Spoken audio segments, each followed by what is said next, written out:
Welcome to four sides TV. Technology పెరుగుతున్న తరుణంలో electric వాహనాలు విరివిగా అందుబాటులోకి వస్తున్నాయి. ఫ్యూయల్ కార్ల మెయింటెనెన్స్ కంటే ఈవీల వినియోగానికి ఖర్చు తక్కువే అయినప్పటికీ ఛార్జింగ్ టైం అనేది వాహన వినియోగదారులకు ఓ సమస్యగా ఏర్పడింది. ఈ సమస్యకు ఐఐటి జోధ్పూర్ ఓ చక్కని పరిష్కారం చూపించింది. ఇంతకీ ఆ పరిష్కారం ఏంటి? ఛార్జింగ్ సమయాన్ని ఎలా తగ్గిస్తుంది అనే వివరాలు ఇప్పుడు చూద్దాం. ఐఐటి జోధ్పూర్ ఎలక్ట్రిక్ కార్ల కోసం ఓ స్పెషల్ అడాప్టర్ను అభివృద్ధి చేసింది. దీంతో వినియోగదారులు తమ ఎలక్ట్రిక్ వాహనాలను సౌరశక్తిని ఉపయోగించి ఛార్జ్ చేసుకోవచ్చు.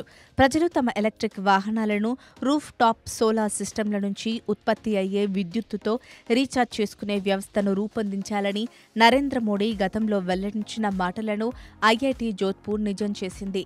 1000 కంటే తక్కువ ధరకు లభించే ఈ అడాప్టర్ సోలార్ ప్యానెల్ కార్యక్రమం విజయవంతమైతే ఎలక్ట్రిక్ వాహన వినియోగదారులు తమ వాహనాలను ఛార్జింగ్ చేసుకోవడానికి ప్రత్యేకంగా వేచి చూడాల్సిన అవసరం లేదు.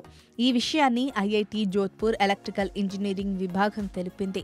ఈ అడాప్టర్ అన్ని రకాల వాహనాలలో పనిచేస్తుందని, దీనికి సంబంధించిన ప్రోటోటైప్ను రూపొందించి విజయవంతంగా పరీక్షించామని, త్వరలో మార్కెట్లోకి విడుదల చేస్తామని చెప్పింది. కొండలు, మారుమూల ప్రాంతాల్లో కనీస ఛార్జింగ్ సదుపాయాలు లేని ప్రాంతాల్లో కూడా ఈ టెక్నాలజీ చాలా ఉపయోగపడుతుంది. ఒకవైపు ఛార్జింగ్ అడాప్టర్ సోలార్ ప్యానెల్కు, మరోవైపు కంపెనీ అందించిన ఛార్జర్కు కనెక్ట్ అవుతుంది. దీంతో అవసరానికి అనుగుణంగా విద్యుత్ సరఫరా అవుతుందని తెలుస్తోంది. America, Canada, China, Russia, Australia వంటి దేశాలు రూఫ్ టాప్ సోలార్ ప్యానెళ్లను ఏర్పాటు చేసేందుకు యోచిస్తున్నాయని సమాచారం.